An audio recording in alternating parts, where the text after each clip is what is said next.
first time ever in history, the new chair of the Federal Reserve is openly calling for what he says is going to be a complete regime change at the institution that controls the cost of money in America.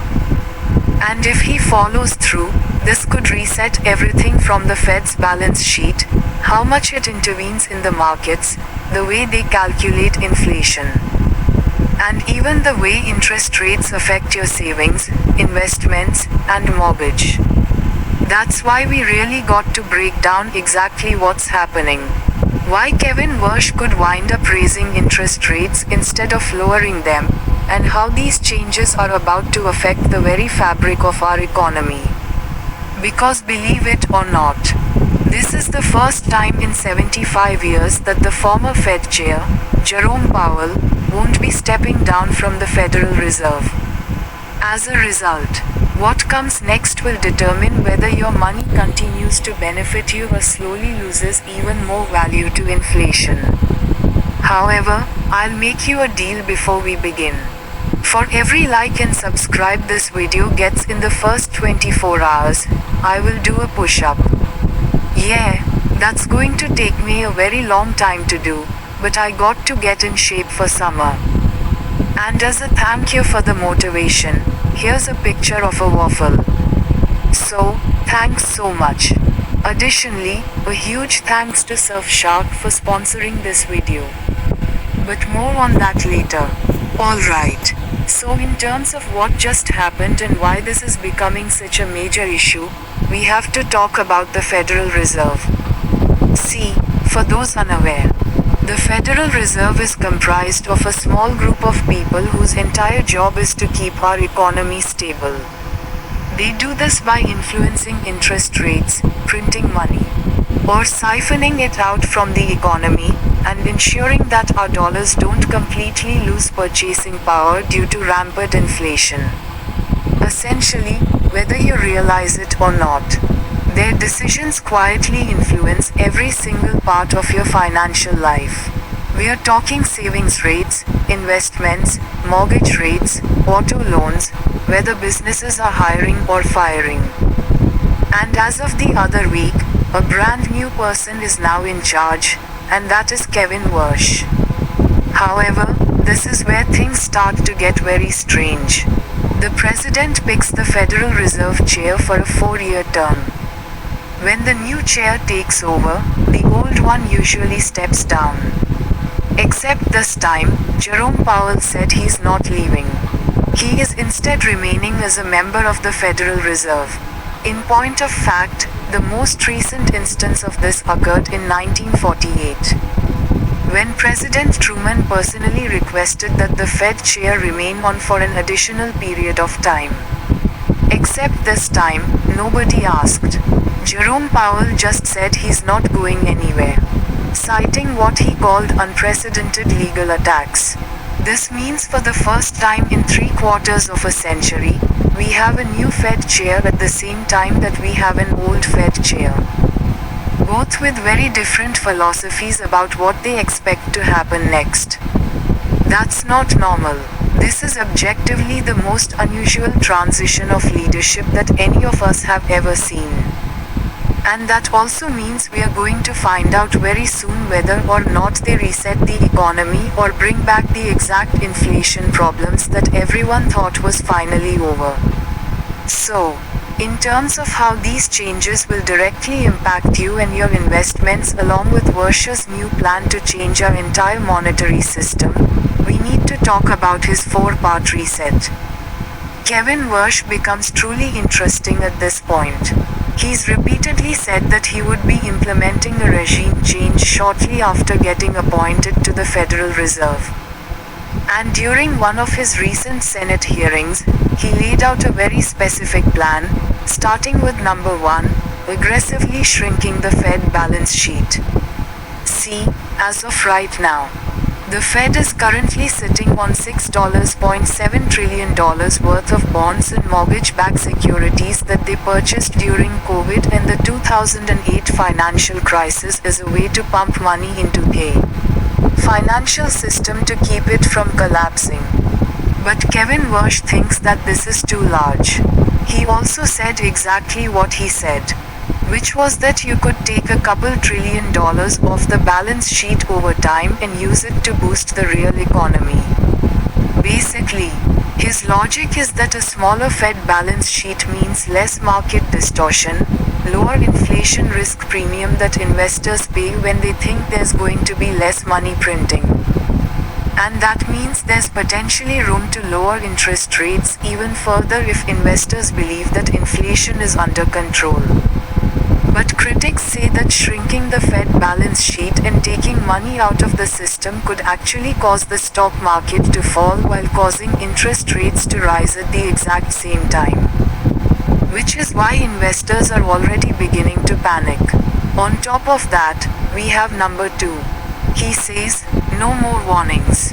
Now, this one is really unique because for the last 14 years, on a regular basis, the Federal Reserve issues what's called a dot plot, which shows where each voting member expects interest rates to go over the next few years. Now, literally every single hedge fund, mortgage lender, and investor uses those projections to determine the pricing on their own products. But Kevin Walsh wants to get rid of that entirely and also reduce the number of annual meetings from 8 down to 4. Why? He thinks that the economy will benefit more from a Fed that talks less and does more.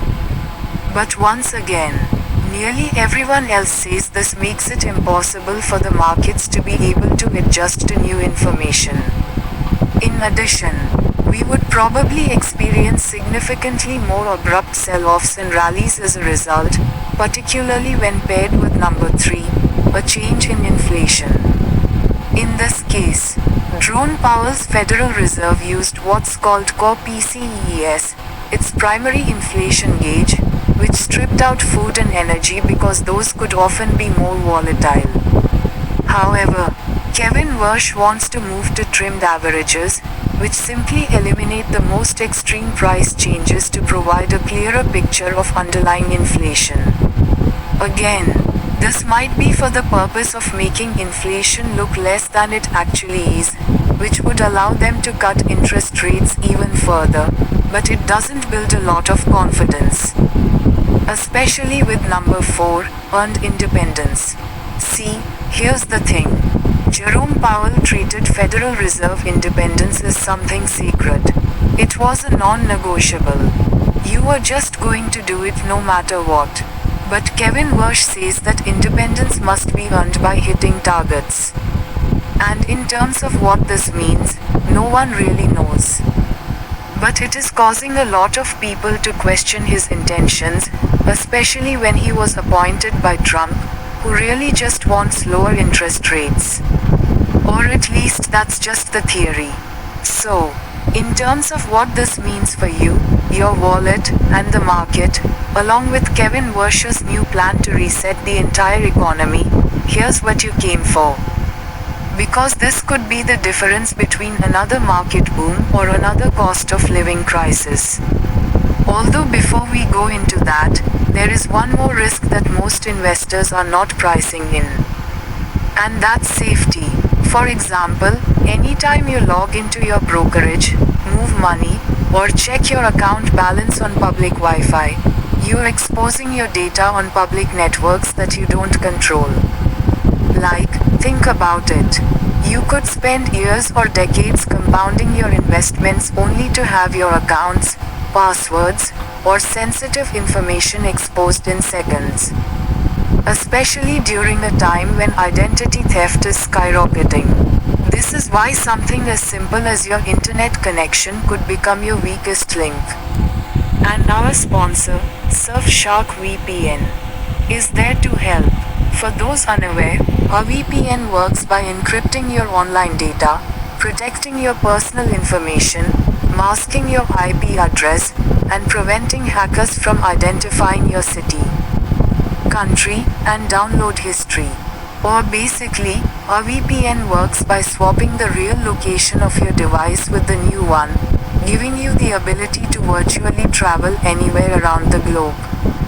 This means anytime I'm out of the country, I could swap my location back to the United States so that everything works normally. Or if I'm in the United States, I could virtually travel to a spot that streams brand new shows, movies, or content that isn't available locally. Even better, the Clean Web feature of Surfshark also prevents you from surfing the web in an unsafe manner by blocking advertisements, tracker, malware, and attempts to phish. Plus, they don't track, store, or monitor what you do online. As a result, there are no connection or activity logs, ensuring that your activities are private. There is absolutely no excuse not to use a VPN whenever you are online is an additional security measure.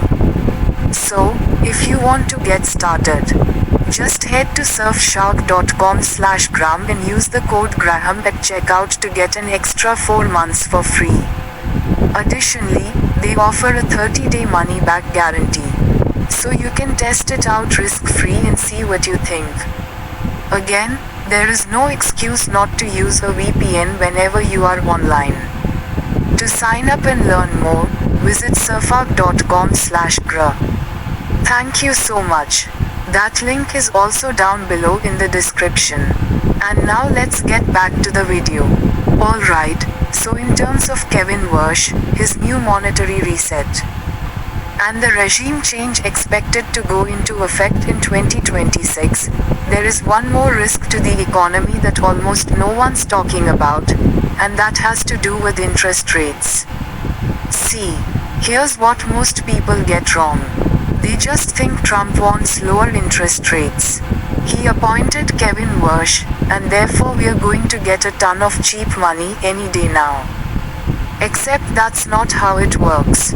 In fact, even if the Federal Reserve does lower interest rates, they only impact short-term borrowing.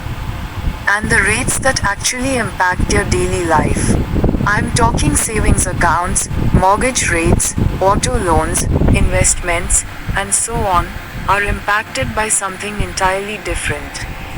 The bond market, and that bond market is currently in disarray. Why? Well, these long-term rates are completely dictated by market supply and demand. And if investors think there's going to be more inflation and more volatility in the future, they demand higher compensation upfront for the additional risk. This means even if the Federal Reserve decides to cut rates tomorrow, your borrowing costs only fall if long-term investors believe that inflation is going down. And right now, they do not. In fact, as of right now, the market's beginning to price in the likelihood that Kevin Warsh is going to raise interest rates as his first policy move, mainly because inflation is growing out of control. The stock market is feeling more wealth creation than we have ever seen before in history. And the only way to maybe get ahead of it might just be to crash the stock market. Remove all the free money from the economy, and then start over from a clean slate. Or basically investors are out there looking at the current market landscape and they're thinking to themselves, we've got higher oil prices. Inflation isn't fully priced in. And now the Fed wants to change the way they measure inflation, which is going to probably result in more inflation. So whatever Kevin Warsh says or does, we don't believe it. It's probably full of crap. That's why as of now, borrowing costs are remaining elevated and all interest rates are not going down. The Federal Reserve's sole responsibility at this point is to win trust. And if they don't have that, it doesn't matter what they say or do. Investors will price in the risk of what they believe is most likely to happen.